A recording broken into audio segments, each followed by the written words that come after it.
والصلاة والسلام على أشرف المرسلين سيدنا مولانا محمد وعلى آله وصحبه أجمعين. رب اشرح لي صدري ويسر لي أمري واحلل عقدة من لساني يفقهوا قولي. رب يسر ولا تعسر وتمم بالخير. سبحانك لا علم لنا إلا ما علمتنا إنك أنت العليم الحكيم. ولا حول ولا قوة إلا بالله العلي العظيم. Alhamdulillah. So one of the things that I teach is about minorities in Southeast Asia, and I've been teaching it for the last 10 years. That does not make me an experienced speaker, but this just makes me someone who stagnates in knowledge. Okay, but we're looking at the title as usual. All Muslim talks must have provocative titles so that people will come. So it's the odd one out. It's a combination of alliteration, odd one out, and it's also a combination of the sentiment of the young youth today, emo. Alright, the world is coming to an end. We wait for Mahdi to come out, and then we join his army. Alright, so that's the sentiment. So the odd one out. But it's a very pertinent topic. It's a very relevant topic for young people like us. The cliche indicates that we are going to be the ones that spearhead the community if the elderly are willing to make way. Alright, so you have to do so. Now, talking about minorities, traditionally minorities are referred to. Alright, usually if you talk about minorities, you have to talk them vis-a-vis the majority. And if you talk about minority and majority, alright, we're talking about them in almost numerical terms. Alright, talking about them in numerical terms. So you are minority because by virtue of proportion, you are smaller, and it's only logical.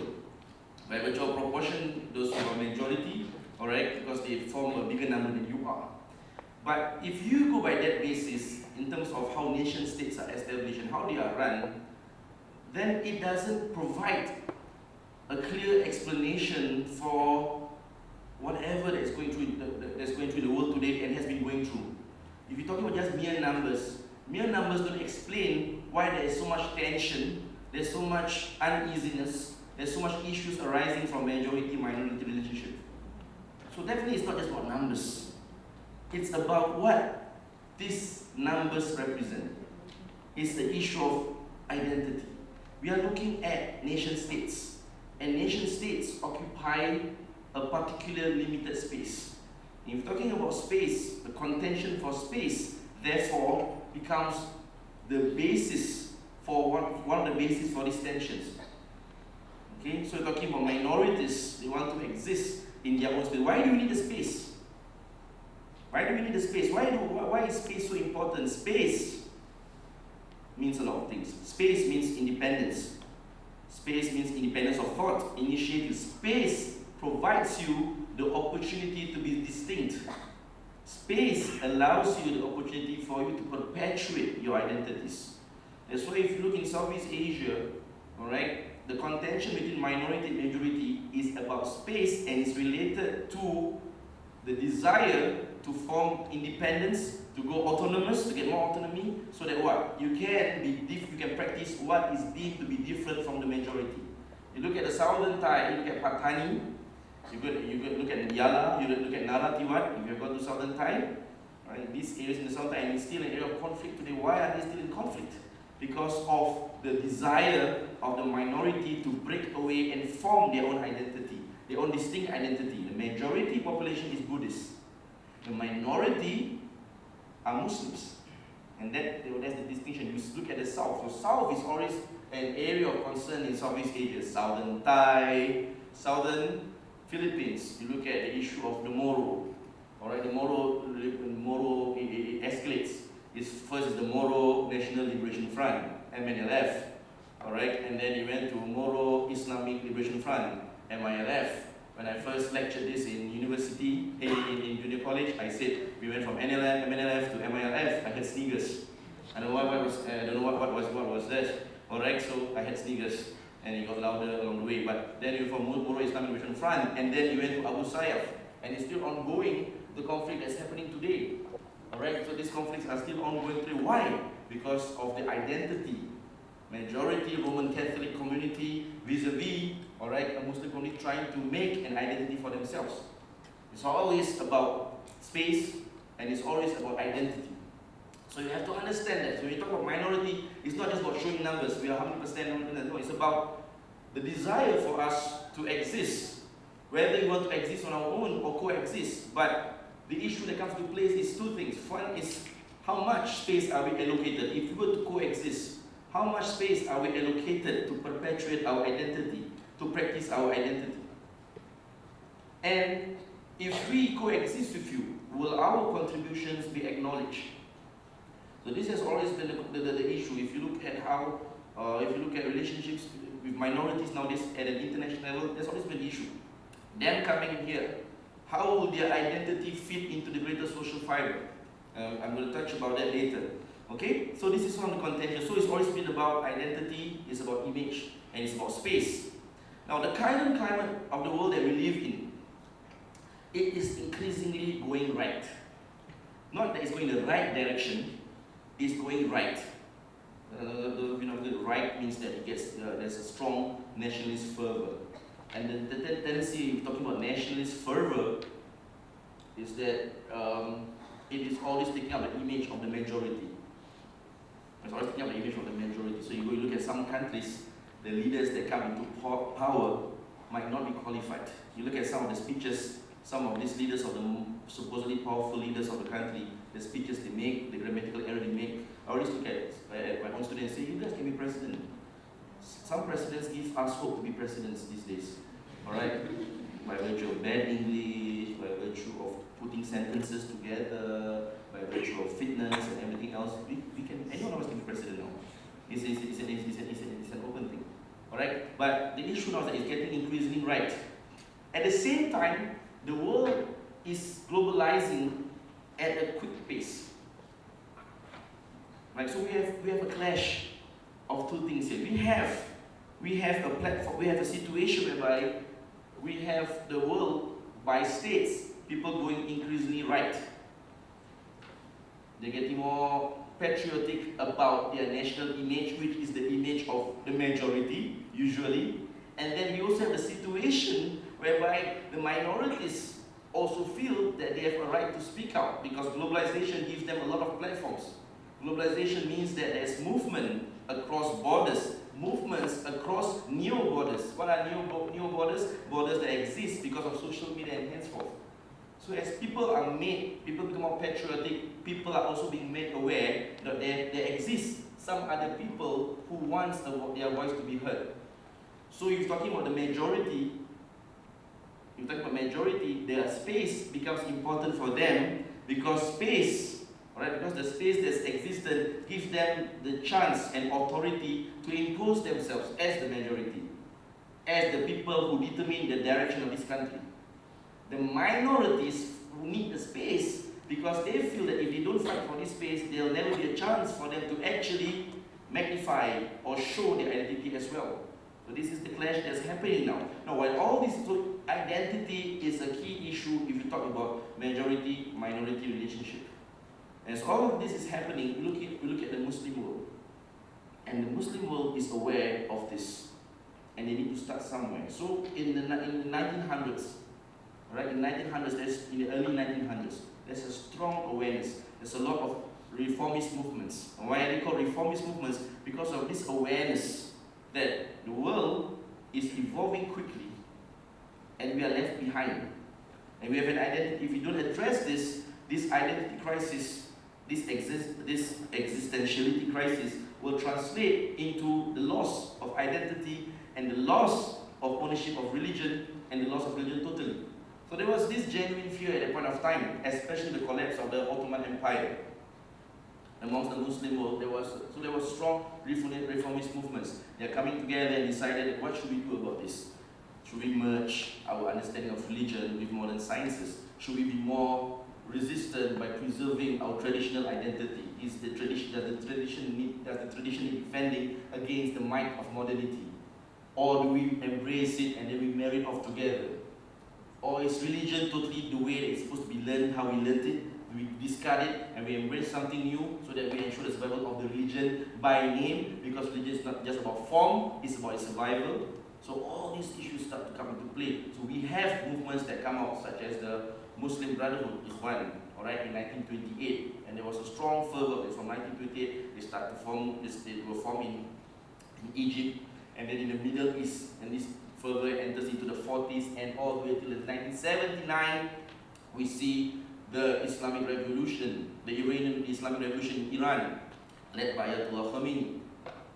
I'm not here to discuss whether, but Ustaz, that does not represent Islam. No, we're not talking about sectarian issues here. We're talking about the nature, the struggle for identity, and how it translates into political upheaval at this point of time.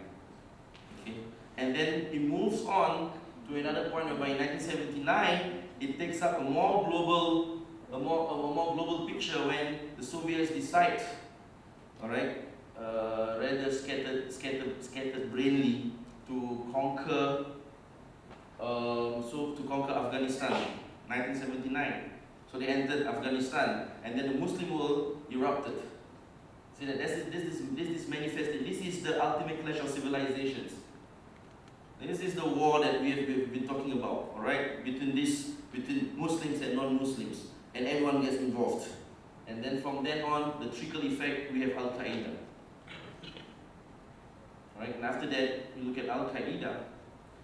It translates into September 11. That's when you see the Muslim profile starts to take up more prominence in a way that we don't desire, of course.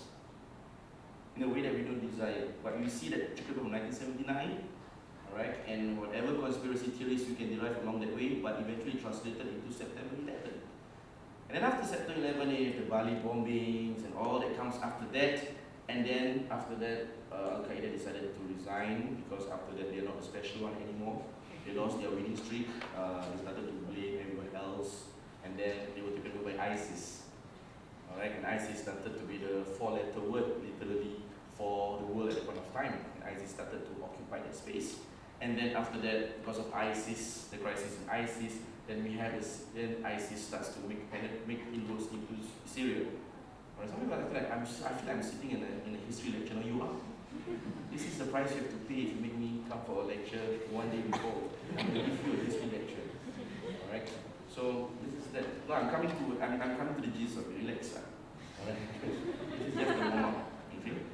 After that, I'm going to give a spoken word. All right. With some peanuts in the right hand. All right. And a bottle of water. And then after that, the Syrian refugee crisis starts to make its way into Europe, and it starts to create questions about the identity and the role of Europe vis-a-vis these refugees. Now, when all these things happen, I'm sharing all these things because eventually, firstly, this one raises the image of Muslims. Suddenly, Islam takes center stage. Islam takes center stage. We, for good or for bad, we take a center stage now. But more importantly, how does it impact us in Singapore? For majority Muslim countries, they just latch onto the fervor. It's just latching onto it because some of them latch on it because they need reforms anyway. Some of them have been regimes, they decide to be more defensive about it and start to make alliances with the West. But for Muslims, here in Singapore, what happened out there? This is a globalized world. So whatever happens elsewhere, it definitely has an impact here. What more if these events happen close to us, like the Bali bombings? So what happens? All right, at national level, there are increased measures at security level. You see more posters of our abang-abang in police uniforms, making the patrols on MRTs, looking serious. All right, because Sister Iza has just walked past them. All right, so they want to give an image of the Muslim hero. All right, and seriousness. Okay, so we have increased security measures, and we can't deny the fact that it is somehow related to us. Right? This is somehow related to us. And then we have a situation whereby there's increased public attention towards us now. Last time, religion is a private sphere. I can practice religion in my house in any way I want it. Alright? Malay Muslims are only known for bad singing in their houses. Alright? For weekend karaoke's. Now it's an issue. Or now people, you find that there's a sense within yourself that eventually, as time passes by, with these recent developments, you start to feel. I'm talking about how we feel. in the sense that we start to feel that we are being somehow scrutinized, and people are looking at us. There's an increased level of observation towards us. That every time we practice, you've somehow, by your second nature, I'm preparing a reason to explain to people in case they ask me why I need to practice. There's this increased awareness that we need to be more aware of our religion. There's this increased awareness that people are paying attention to us. I have classes at home, right? I have classes at home, and I open the door, only one door, or I only open the door of my house, right? When I teach. And it has attracted. I thought that if I open the door, I think if I'm a neighbor of myself, if I see people coming to my neighbor's house, who is me, or to my neighbor's house, and then they wear songkok, and then they wear garbs like this, and then they carry books, and then they grow booties to the chest, alright, and then they enter my house, and then they close the door, I will feel that it will be more suspicious. So I decided to do the opposite. Alright, the reverse psychology will be to open the door and see what you have inside there, which is not much anyway. Alright, so I open the doors. In fact, opening doors creates more concern. When people walk past my house and they stop there and they really look inside what I'm teaching, though they don't understand what I'm saying in the first place, but they're concerned. One of the things we need to bear in mind, therefore, that concern is legit. Alright, people are concerned. Alright, because they have exposures to media. Alright, I mean, I have such short notice that I even choose the wrong song to come with me. Alright, the sense was that the sense of awareness, the sense of concern is legit. So you don't be defensive. So at this point of time, when people are concerned about your religiosity, people ask religiosity, it's natural, it's okay. And I'm going to come to this part where later when people ask you about your religion, your practices, rule of the thumb number one is never get defensive. We get defensive because we don't know what to say. And we don't know. So the most common refrain at that point of time, people ask you, why do you have to pray 5 times a day? It's a common answer for a Muslim. We avoid the topic totally. This is a bad answer. If you're taking midterms exam now, this is how you shouldn't answer a question. Why do you have to pray 5 times a day? Then what's our favorite answer? 3 words. Religion, don't play. Grammatically wrong, on counts. And you get defensive. Religion, don't play. Don't play religion. No, this my religion is my problem. Right? This is the defensive nature that comes with it. Alright? So this is the situation. And then, as a result of these developments, there are increased discourses. There's a lot of things. IAP. Can I ask, Islamic Awareness Program, when did it start? When is the history? But I'm just asking, this is your dress like this, and you're looking hip and all. So yeah. When was IAP formed? I'm asking the when to go to the why. Into your history. Around late 2000s. After 9/11, I think about 2010 thereabout. Yeah. Thereabout. 2010. Thereabout. Because serious, it's not 2010. Do you know why? Because I was in university. I was in university in 2006, and we still have in NUS. Alright, and we still have IAP. We have IAP. Alright, IAP ini adalah pertahanan. Alright, so IAP. So I've been having IAP since 2006, and of course the reaction when 911 happened, I saw it live. September 11, it happened on live television. As we are munching fries, alright, and eating rice, sambal goreng. Hey, wow, we do not react. And next day, the schools, immediately my Malay teacher, alright, everyone has started to get energetic about this. University no activity at all. There's always Hari Raya Malay dance happening. Suddenly now we have to put up banners. That's the initial part, alright, the first part of the Islamic Awareness Program. Alright, when we start to put up banners about Islamic awareness and so on, and carries on to the university, and it carries on till today. The criticism that we have of such programs is what? That is apologetic. You're making it reactionary, And it's apologetic. Every time something happens, you have to say something for it. So that is the sentiment. I'm not saying that it is. Don't misquote me. Or I'm saying that the sentiment at the point of time is that it's apologetic. If you look at Facebook, every time you make a statement, there will be those who are for that statement has been made for a terrorist attack. There will be those who will be questioning, why do we have to keep apologizing? They don't represent us and everything else. That is the sentiment. I'm talking about sentiment. So, Ustaz, are you pro-apology or anti-apology? That's not the point of the talk today. Give me more time, I will explain. Alright? Now, the next point is that the consequence of this impact on us. So you notice I went from definition to global developments, and then I went into the impact on Muslims, and I'm going now into the consequences of this impact. What happens to us, especially the younger generation? And we're talking about a generation that has access to media. Firstly, alright, we get frustrated because firstly, the young people see that there's increased mistreatment, there's increasing discrimination. Because of this interaction, I talk about how the world goes increasingly right, and I also talk about how you have access to multimedia. You put all these things together, increasingly right, intolerant towards those other than the right, and then you see eventually these mistreatments. The younger people get disillusioned. They get frustrated. And we keep apologizing for things that we believe we don't do. So this is their sentiment at the point of time. So we have things like self-radicalization, people started to get involved in such activities. One of the outcomes was frustration.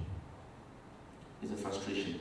Alright? Secondly, increasingly defensive attitudes towards discourses concerning religion because of frustration with apologetic stance is correlated. And thirdly, and then translated into this space of statements. Now this is the part where I want to address. So for the younger generation, and I think our brother Ashraf said just now that Islam is not really about what you show, what you dress, but at that point of time, it became therefore a statement of intent. In the sense that we can see people starting to pray openly. Displays of religiosity becomes increased. Why? You feel that we need to show people what it is in your face. No more discourses, no more discussions, just show what Islam is, per se, in your face. So at that point of time, remember, with young people, youth movements, you're praying at the pathways. Alright? You have prayers in the pathways. There's even one man praying of all places before the door of the SMRT. Alright? And of course, such displays of religiosity will get the support of religious people. MashaAllah, such faith, such iman to pray in front of the train door. And I said such faith, such iman at peak hour. This was before the door. It was that point of time. I don't know if you remember that, but that was the situation at the point of time. And that was that. And that's our understanding of religion at the point of time. To the point where people say that if you pray openly, it shows that you are unabashed about your religion, you're unsure about religion, that you need to do that. And it translates more. So there are people who start to read up more about religion. They start to go back to their roots because there's a loss of identity. There's an identity crisis. They want to find more about their identity. So in certain parts of the world, there's this nostalgia. There's a sense of nostalgia. So what? We are at this state now where people are making a mockery of us. They are impeding us. Because why? We need to go back to the past. Where? The first 300 years of Islam. As mentioned by the hadith of Prophet. I'm not saying this, I'm saying what people said at that point of time. Okay, so they say that, let's go back there. So they start to nostalgize. Some went a little bit shorter behind. Went to the great days of the Muslim Empire in Nusantara. And how are they manifested in the Emperor of Malacca, where Islam was. So we dress up like how they dress up. Trust me. So there were some activities towards reviving how we look like, so that we have a sense of identity in the face of globalization. There were even initiatives to build ships. Why? Because we had big ships as big as the Portuguese. Because last time conquering the waterways was a manifestation of power. So we have those displays of we might call it superficial now, but that was the reaction at the point of time. People were reacting to the need for identity because they felt, like I said at the start, that this lack of identity, loss of identity, has provided a platform for the oppression, has provided a platform for people who are oppressed to not be able to stand up because they don't know what they represent in the first place. So this was the reality of the situation at that point of time and up till today. There's a lot of discourses if you look about who are we, where do we come from, who do we represent, how great were we. So these are discourses that come out of the situation that I've just mentioned. Now, the question is, as what this talk wants me to do, is what is the proper reaction for our generation? What is the proper reaction? And I'm very careful to not say that what was reacted before this was improper. Because everyone has a basis for what they want to do. But if you look at this situation, for us, practically all of us in this room, how do we react to this appropriately?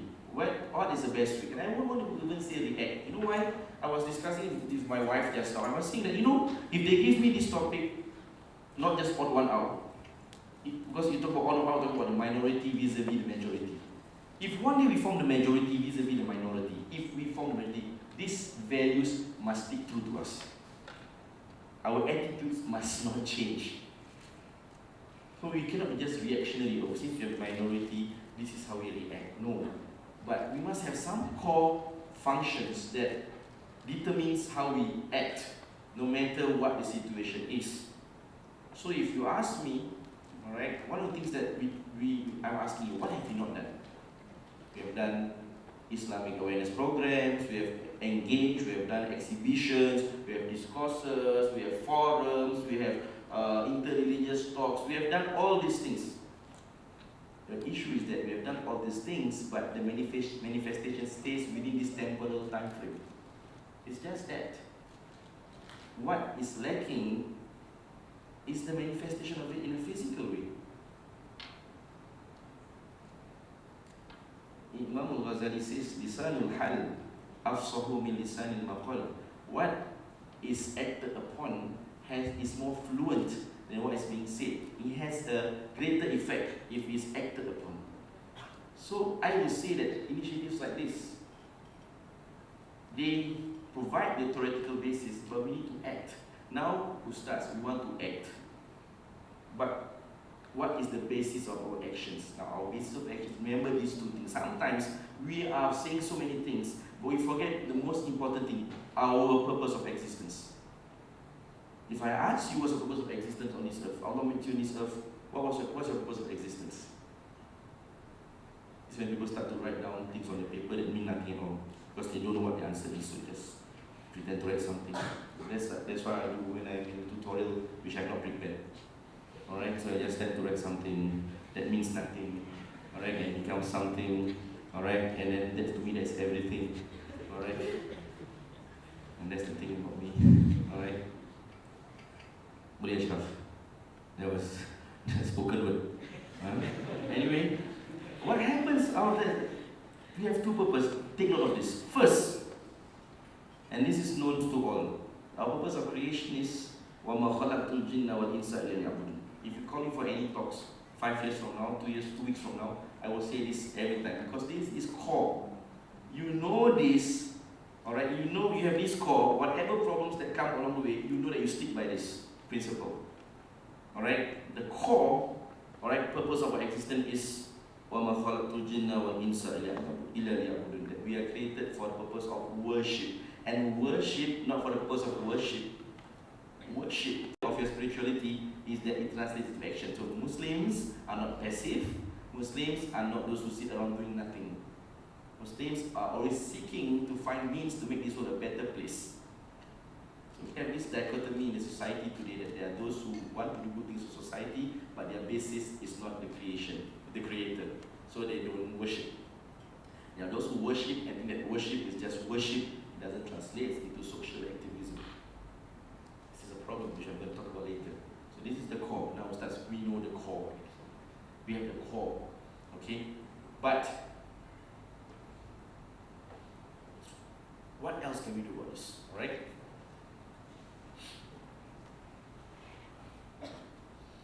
we have this core here whereby we worship and then we serve. How do we apply it practically in our lives? So this is our foundations. This is the premise. Okay, rule number one in dealing with this issue of minority. First, avoid false dichotomies. You know what's a false dichotomy? So some people come to me and say, Ustaz, see, being a minority seems to be very problematic.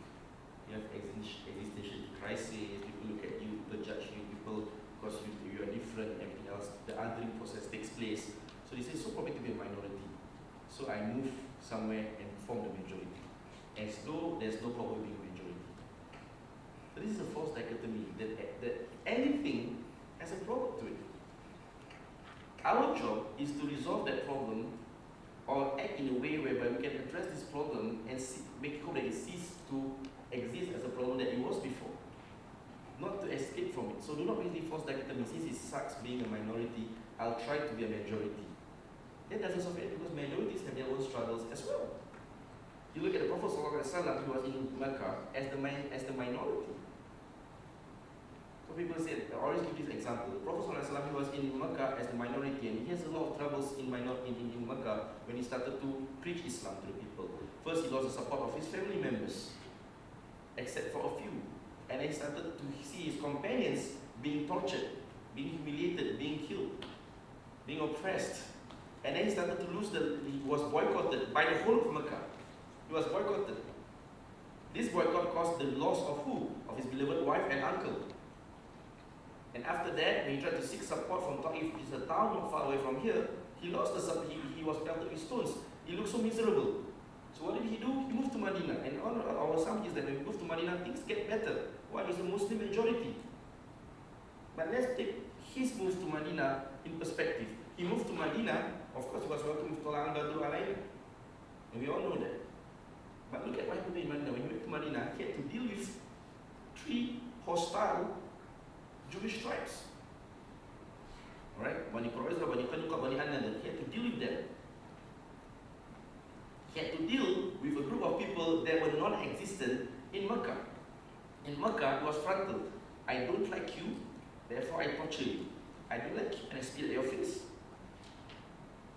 But he went over to Medina, life becomes worse. Why? Because he had to live with people called the Munafiqun. I smile at you, I say salam to you, I pray behind you, I'm planning against you. I'm going to destroy you from within. In addition to that, moving over to Medina doesn't remove the threat from Mecca and the hostile tribes around him. In addition to that, moving over to Medina has aroused the alarm bells of the Persians and the Romans. I'm asking you, by virtue of threats, by virtue of difficulties, hostilities, does it cease just because he became a majority in Medina? No. In fact, it increased. It increased. But what is the constant here? What is the constant here? What is the constant value that he has in Mecca that he took to Medina? What is the constant value that the companions in Mecca had when they went to Ethiopia, when they went to Habsha, as a minority there, under a Christian king, Negus? What was the constant? There are 3 constants. First, alright, there is a need for us to work on our knowledge. So, first trait, seek knowledge. This is known to us. But for you people, knowledge must occupy a will. In addition to your religious knowledge, which is of course compulsory and obligatory, in addition to that, the additional knowledge to what? To really understand this religion in spheres beyond this. To understand the evolving dynamics of this world. You don't just learn religion as that static thing that's in the books. But this thing in the book here, read this, have it within you, and then look at the world. I have this issue with Muslims who don't read up. I have this issue with Muslims who don't want to talk about, who are not aware of international developments. I have this issue with Muslims. I ask them that, bro, do you know that this happened today? This is my dunia, bro. I can ask them, why are you here? Why are you in this world? Hilang cepat. Alright? Why are you in this world? Go to the hereafter quickly if you want to function here. Alright? And he asked me, Ustaz, where is the dalil in the Quran? Read Surah Rum. Alif Lam Mim Ghulibatir Rum fil fil adna al-ardi min ba'di ghalibin sayaghlibun. It's mentioned that Surah Rum, the context of the first few verses was the fact that at that point of time, the Persians and the Romans, two superpowers, Soviet, USA, Cold War, they were at war. No, I'm not saying that Soviet and USA existed in time of a no, I'm saying it just a metaphorical comparison. Alright, susah kalau nak belajar history. Alright, so the problem was that they were at war and the Muslims at that point of time were taking sides. And they took sides with the Romans because the Romans, alright, were brothers in Abrahamic faith. The Persians were worshipping fire. Alright, so they took the side of the Romans. Now the point is not to justify who you support, but the point was that the Muslims found out, right? The Muslims found out that the Persians won the first battle, but Allah kafirkan fil adnal ardi min ba'di ghalibin sayaghlibun. But in the near future, the Persians shall be defeated. But my point was this: these are Arabs. They live in the middle of the desert, but they take pride to know about what? To know about the developments about the Persians and the Romans. They are aware of the political realities at the point of time.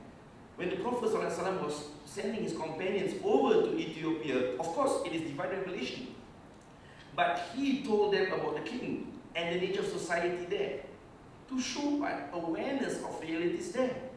So we cannot be a Muslim that is in a cocoon. We want to function in this world. We say that we are Muhammad Rasulullah, but in this planet that we live in, we cease to exist and cease to function and cease to research and read about the realities and dynamics of the world. And we think that by sheer faith alone, things will be done. Allah says in the Quran, وَمَنْ يُسْلِمْ وَجْهَهُ إِلَى اللَّهِ وَهُوَ مُحْسِنٌ فَقَدْ اسْتَمْسَكَ بِالْعُرْوَةِ الْوُثْقَى. وَمَنْ يُسْلِمْ وَجْهَهُ إِلَى اللَّهِ, whomsoever surrenders himself to Allah subhanahu wa ta'ala, وَهُوَ مُحْسِنٌ, and he makes the initiative, he takes action, فَقَدْ اسْتَمْسَكَ بِالْعُرْوَةِ الْوُثْقَى. So you need to engage, you need to be aware in the sense that learn about the dynamics of this religion. Learn about the religion and learn about how about the evolution of this world, right? How the world has evolved. And thirdly, learn something about yourself. You're not in NTU because you're going to graduate and get a certificate and then you're going to get married and have children and then my life is just like that. That's typical. You put into this place for you to seek within yourself by virtue of looking at the world. Where can you exist to contribute eventually when you leave this place? You're not going to be seated here and just going to sit and say that graduate, going and get the NTUMS. There's a lot of choices to be made. No, you're going to learn here, specialize, find something to do, and then you go outside that, you're going to contribute in that area of specialization, in that area. So you're not going to be mediocre. You know that your purpose is to cultivate. One of it is to the career that you choose eventually, to the specialization you choose here. Your specialization is not to break up. First year satu, one break up. Second year break up, specialization break up, majorly breakups. You have an issue. Okay? And to also increase your knowledge of how to deal with people, how to communicate with people. One of the problems with young people nowadays, I'm talking as though I'm old, I don't know if you say 35 is young, 35 young. Yes, correct, alhamdulillah. Mashallah. They say in offenses. In Islam, there's a thing called fiqh da'wah, the fiqh of doing da'wah. There's so much literature on doing da'wah, and suddenly you decide to jump into da'wah and say that I want to represent the religion. Anything in this world needs knowledge. Suddenly, you want to talk to people about your religion, you decide, bro, it's easy, bro, there's no need for it. There's no compulsion in religion is easy for everyone. You need knowledge because it is through this knowledge of delivery that people accept the delivery of a message. So you have to learn how to engage. So indulge yourself in knowledge, in circles of knowledge. Now there's a purpose for that now. So this is our first purpose, is knowledge.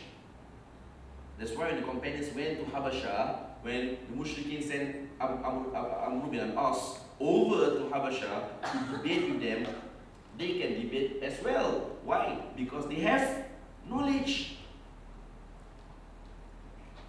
don't shun away from discourses, from debates. Why? Because they have knowledge. Right? So learn that. Have knowledge. Alright? Now you know a purpose for your knowledge. Second is to have spirituality.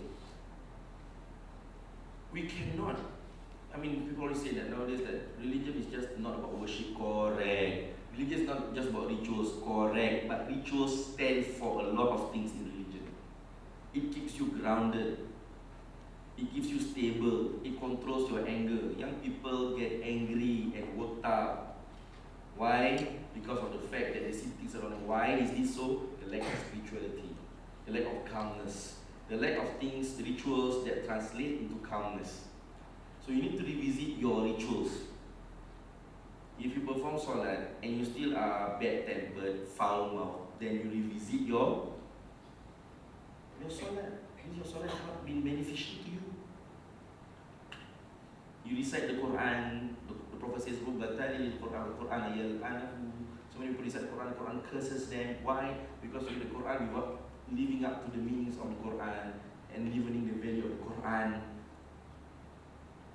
So all these things have basis. You want to do da'wah, you don't pay attention to your salat. You want to do da'wah, you don't pay attention to the Quran. This is spirituality. It is a core part of your existence in this world and in propagating good messages to people around you. Third. Alright, so first is knowledge, second is spirituality, third, always be a Muslim that has social awareness, and that translates to social activism. The first two parts is concerning yourself. The third part is its manifestation. Be aware, look around, do every day, do something for people around you but yourself. Remember I said just now about the need to find initiatives, simple initiatives. And I was talking to Ashraf just now.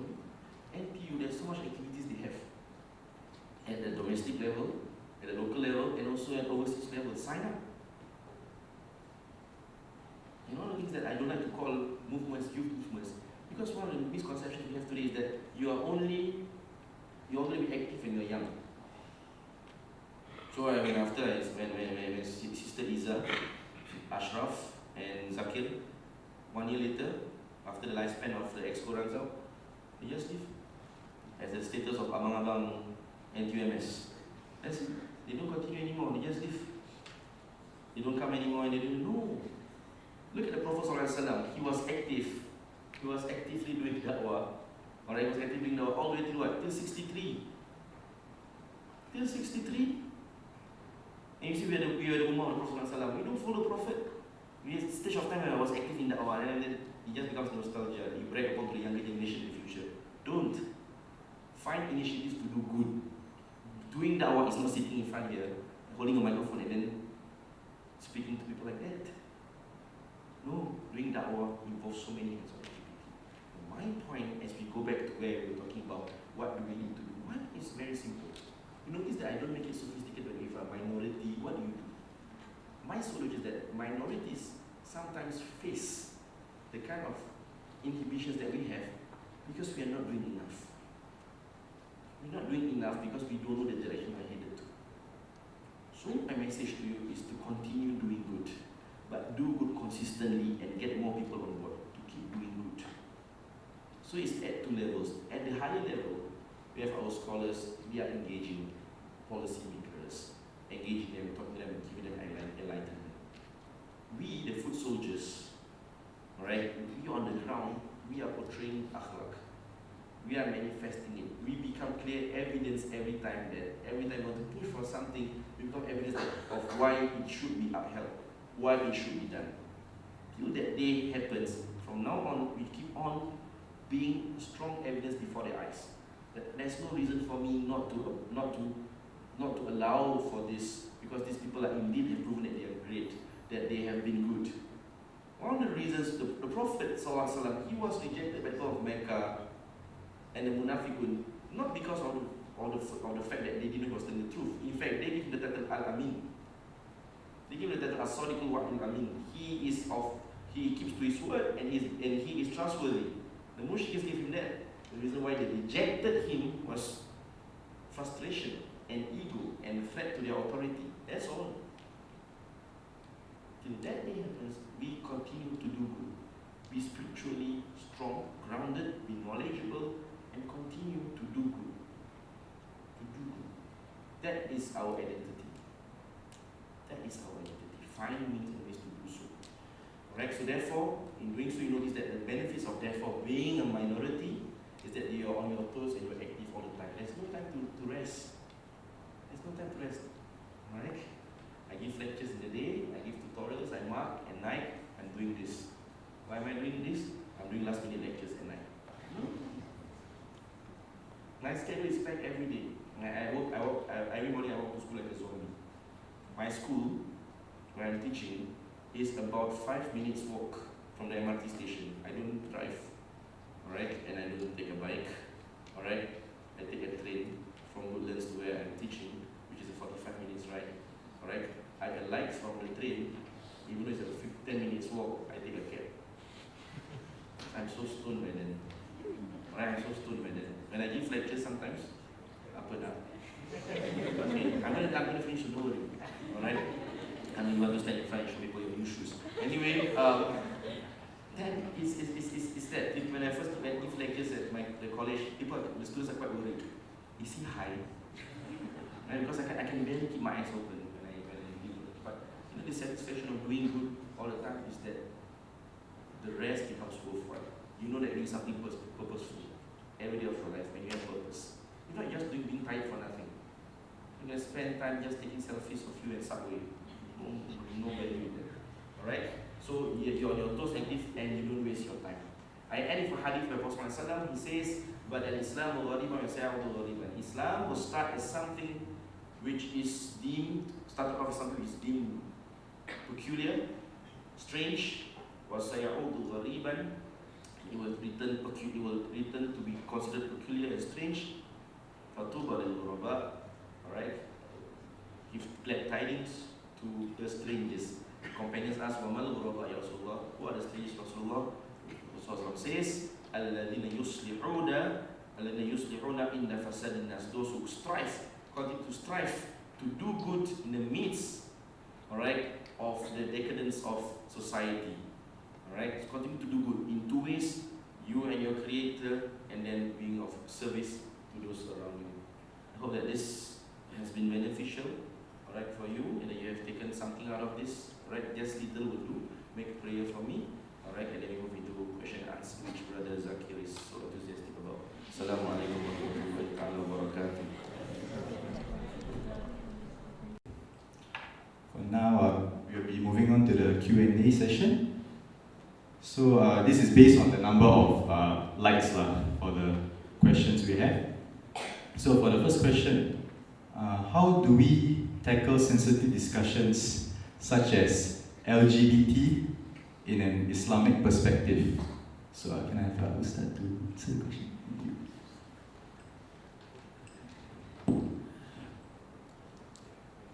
The question is, how do we tackle sensitive discussions such as LGBT in an Islamic perspective? Okay, one of the things is that one of the laws of engagement with people is that firstly, do not be fearful about saying that you don't know. I think that's better than you creating more confusion by speaking about things you do not know, or from a basis that you do not know of. So if you're talking about LGBTs, right, about such sensitive issues, firstly, you must be well read. In two ways. You must be well read about the Islamic perspective on LGBT, and also understanding the LGBT's perspective as well. Right? Thirdly, therefore, is to engage. When they want to engage with you, alright, you engage with them. I think that there's a lack of constructive dialogue with people in this manner, in the sense that one of the bad things about social media is that people end up just making comments across, but not meeting up to actually talk constructively about this. So it's like, she says something, and then I say something with relation to what she says, but I make it in such a way that I don't want her to know that I'm actually referring to her, but I want everyone else to know that I was referring to her, kind of thing. Alright? One of the things I found out is that I had a conversation with a transsexual before. Alright? He was a she, alright? So came over to my place and wanted to have a conversation with me. Alright? And then I gladly welcomed him to my place, and then we had a discussion about that. Above all things, when you have a discussion, it's not about, sometimes we are so exuberant in address, it's about touching ground. In one session, it's not about telling the person you are wrong. Hellfire awaits you. Right? It's not about that. It's about touching ground and knowing that there will be space for more conversation subsequently. That when you interact with them, that we are seeking truth. They see truth, they deem their perspective as truth, and we see it as the Islamic perspective as truth. We discuss and we talk. So this person brought his materials with him, and then showed, and I clarified one by one why this is problematic, why this is this, and mashallah, above all things, I felt that she was not really impressed with the fact that I pointed out the issues, but he was more impressed with the fact that I wanted to talk. And I talked normally. My wife was there in the house, and then he felt uncomfortable in having my wife sitting there. My wife sat somewhere else, and then we had a very good discussion about this matter. And I was even honest enough to ask her about what are you going to do about this eventually. How are you looking at your family members? And then we went into very personal discussions. But the most important thing is for us to actually, when people converse with you, alright, when people converse with you, alright, when you talk to them about this kind of issues, you must have the openness to accept them in the first place. If you already have that preconceived notion that a hell dweller is coming into your house and be prepared with water, then that's going to be problematic.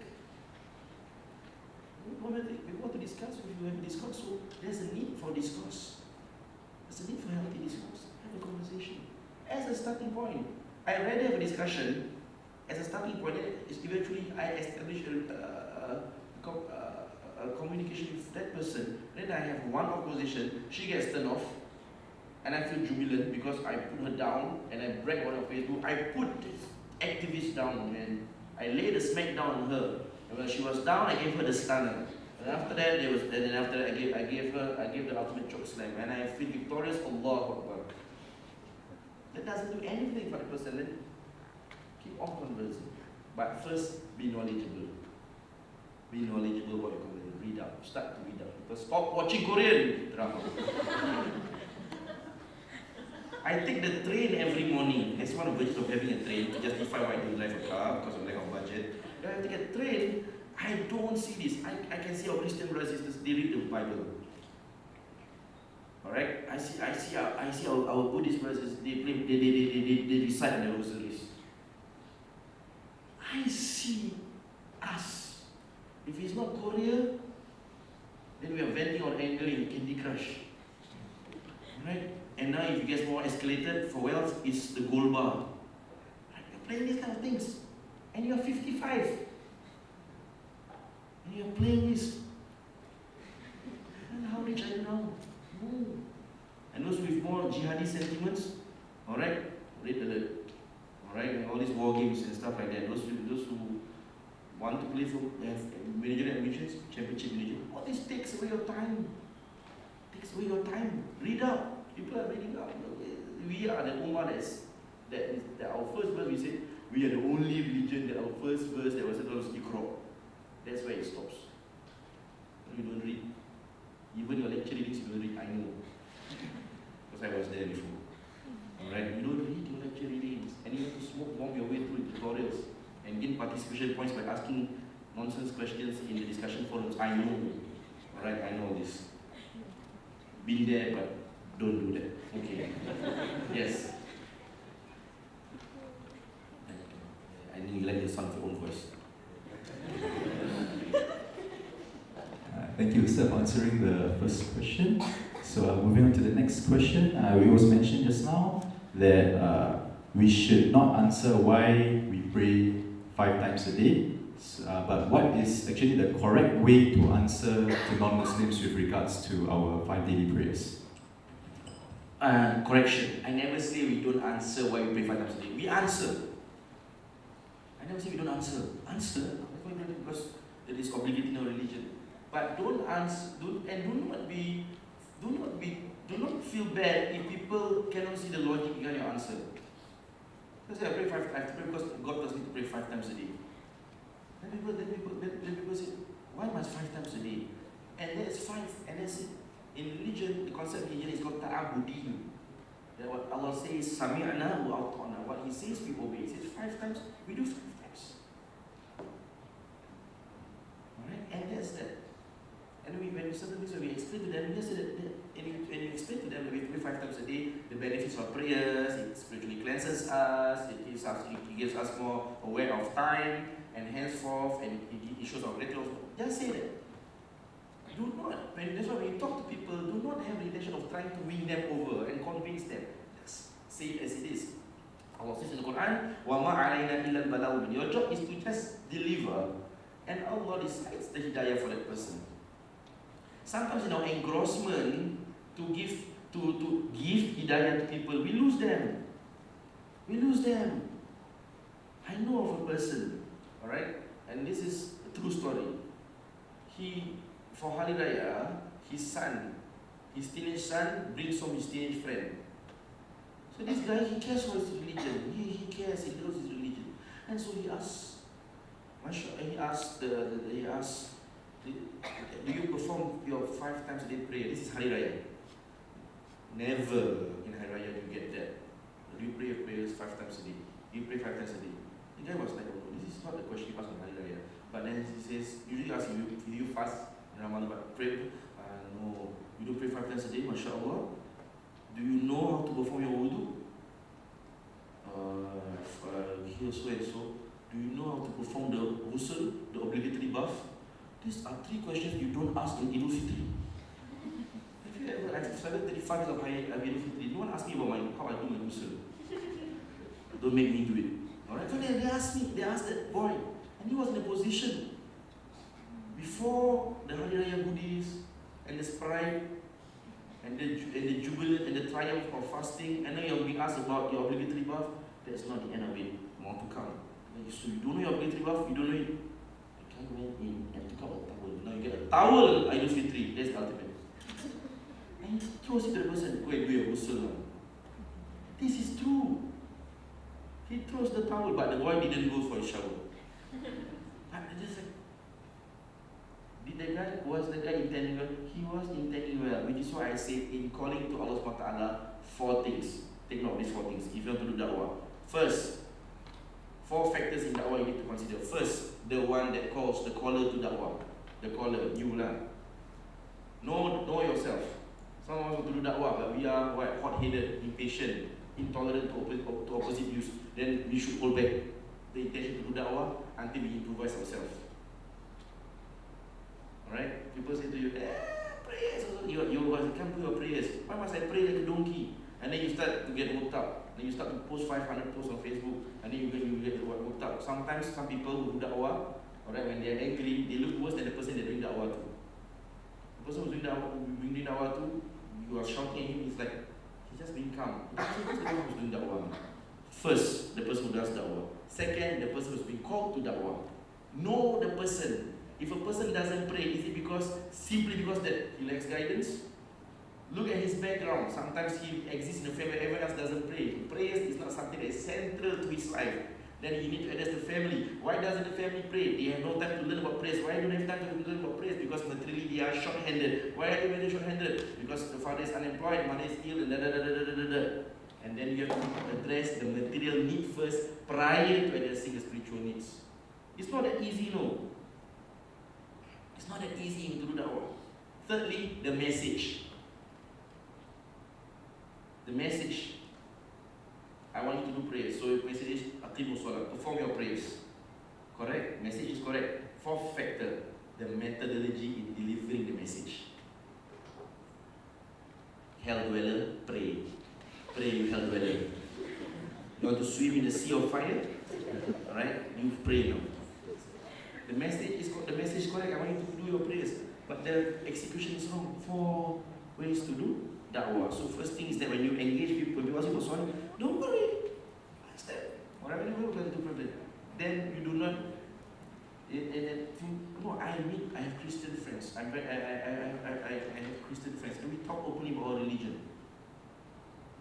And secondly, when you talk about religion to your people of different faith, leave these times whereby I don't like videos where people forcefully try to justify why your religion is wrong and why mine is better than yours. And then people that clap and they cheer. I'm not for the videos. Al-Habib Ali Al-Jifri, a scholar from Yemen, he says that humanity before religiosity. When you engage with people of different faith, talk about a common cause, a common humanitarian cause. What's the problem we have? I think the issue of poverty. Talk about poverty. You make more progress that way. You make more progress that way. So when I talk about with my Christian brothers, alright, my Christian brothers and sisters, when I talk to them, I ask them what's their latest project. What are they doing now? What's your church doing? So another thing I want to highlight here is that this record, this Q&A is recorded, right? We always want people to listen about our religion. But when people talk about religion, do we bother to sit down and listen? To some people about religion, do we listen? People talk about their religion, you will say in the deen and the world Islam. Right? Well, when people have the respect, you want people to get to your religion, you deliver to them. But then when it's time for music, when you want to listen to what some of the fundamentals of religion, some of our practices, you don't want to. This is wrong. Listen. To listen doesn't mean you have to believe. To listen out of respect to what people have to say about their practices, so they understand better. As much as you want them to know your religion better, you think they don't want you to know the religion better? Of course they want to. And listen, engage. This is part of da'wah as well. And talk about humanitarian matters, things that you can do to work together. And they have a lot of respect for you if you do that. People have a lot of respect for you when you are willing to indulge, when you're willing to talk about such things, when you're not defensive at every corner and turn of the discussion. Okay?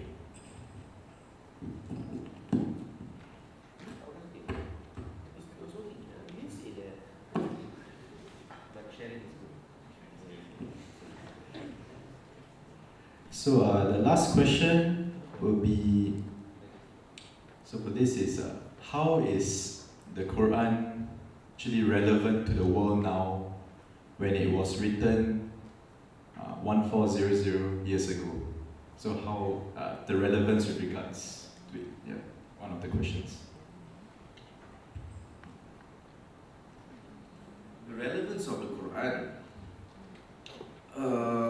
I think the reason why we ask the question is asking this question is because of the temporal distance between us and the Quran, which is 1,430 years, about 1,441 years back.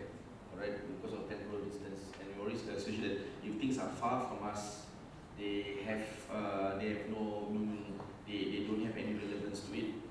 Now, this is the question that calls for a lot of for a longer discourse than this, but I'm also not going to go into. I think the person asked this question.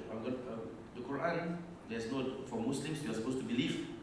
There's no doubt about the Quran. La rayba fihi hudal lil-muttaqin, that there is no doubt about the Quran, and that it is that is a guidance for those who are conscious of Allah Subhanahu wa Taala. And then we also believe in the miracle of the Quran. Alright? Allah says, Inna nahnu nazzalna dhikra wa inna lahu hafizun. That indeed we are the ones who send from the Quran, and we are those who will preserve. We refer to Allah Subhanahu wa Taala, we will preserve the Quran. So for Muslims, the belief is authenticity of Quran, that is unchanged and henceforth. The other thing that we believe is that it is relevant till the end of time. And what makes it relevant? This is why the Quran provides the messages, the core messages. Now, the Prophet says, alright, Allah says in the Quran, إِنَّمَا يَخْشَى اللَّهَ مِنْ عِبَادِهِ الْعُلَمَاء. The most fearful amongst you, the most conscious amongst you are my scholars. The Prophet says that al-ulama warasatul anbiya. Now, you look at the Quran, it tells you of the stories of the past. It tells you about Fir'aun, the Pharaoh, tells you about Prophet Ibrahim, people that exist in times that are far away from us. But the relevance is in the learning points, in the enduring messages that comes out of it, that's existent through times.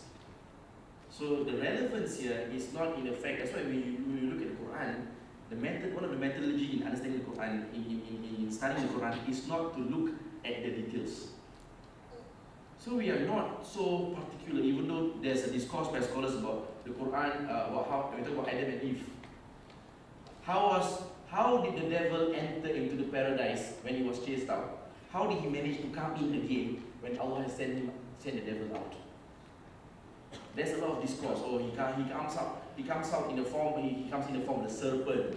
Says Imam Fakhri Al-Razi in his stuff. Say he comes in the form of a serpent. He comes in the form of a serpent. He comes in Islam. We are not burdened with discussing about such nitty-gritty details. But what is the most important point that is there when we're talking about the devil, talking about the point that we should not be arrogant about our knowledge.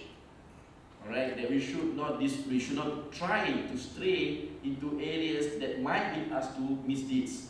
We might not perform the misdeed at the first hit, but when we stray into those areas. So this, in Islam, in Quran, it's about the enduring messages.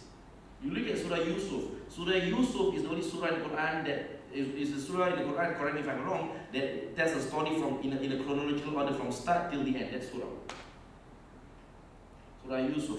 Alright? In Surah Yusuf, from start till the end, it is in chronological order, and the two main issues that is being raised in Surah Yusuf, one of the things is about state management. It's about management of the state. Alright? And secondly, it's also talking about managing finances. It's talking about governance, it's talking about managing of finance. Look at Surah Yusuf, two main issues that was being raised in Surah Yusuf. Throughout his entire being, throughout his entire lifespan, and throughout the entire surah, these two things are being addressed. And you look at the world today, the issue is always being centered around governance, good governance. Alright? Governments come and governments go. Governments that don't seem to be able to be, that are simply wedged in power, eventually have to go. Alright? And the second thing that is of concern today is matter of equity. We are concerned about economic growth, and how does that translate into equity for people? That if your country has a good national income, does that mean your country is living well? How are people benefiting from the income, or is that income benefiting people on the higher end of things? And if you look at that verse, especially for a Muslim reading the Quran, one of the main challenges facing a Muslim world is these two things: governance and financial management, incorruptibility and corruption. That's close, that is related. So the job by reading the Quran is to also extract those messages that will remain relevant throughout all times. That if we to live for another 150 years, these messages will still be relevant. Because some enduring messages are meant to exist throughout all times for us. Alright? That's why in the Quran it says, وَإِنَّكَ لَعَلَى خُلُقٍ عَظِيمٍ, you Muhammad. Alright? That you are of exalted character, of great character. Why? Great character is a must at any point of time. 1,430 years ago, before that time of Adam, time of Ibrahim, up till now, another 100 years, your measure is still about akhlaq. The measure of a person is in his demeanor, in his actions, in his deeds, in his akhlaq. Okay? Again, thank you, Ustaz, for answering the question. Okay, so now before we end this segment, so just one last question, since we have a little bit more time. So I think this is relevant to all of us here as undergrads. So maybe we can get Ustaz to give us some tips on how do we, as students, leading very busy lifestyle, we stay rooted to our spirituality despite all the challenges we face in terms of our assignments, our non-academic life, and yeah, etc.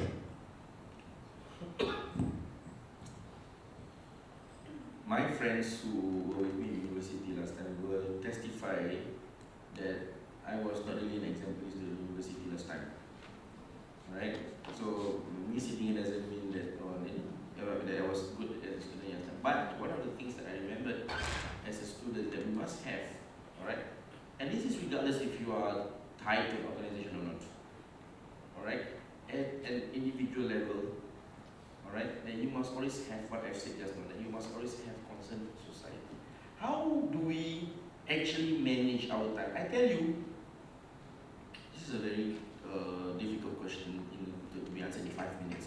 But my point is that at youth level, I think we always underestimate the amount of time we actually have.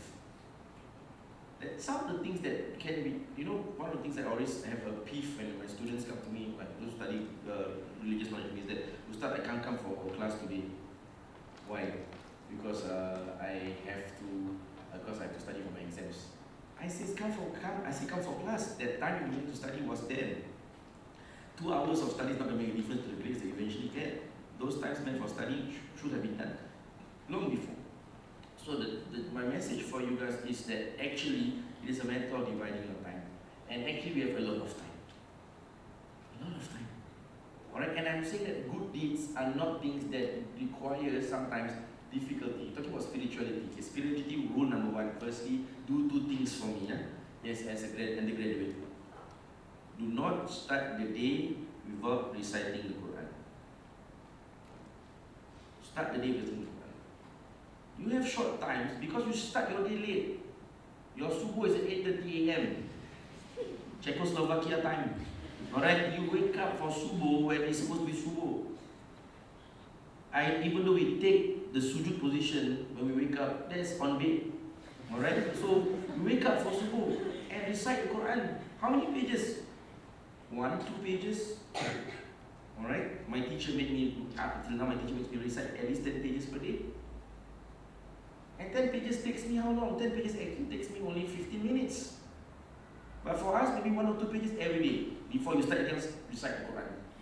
Secondly, if it's time for prayers, pray. So I got lecture clash with my prayer time. The moment the lecture ends, you go and pray. You not be seen at the courtyard, socializing, selfie, all this.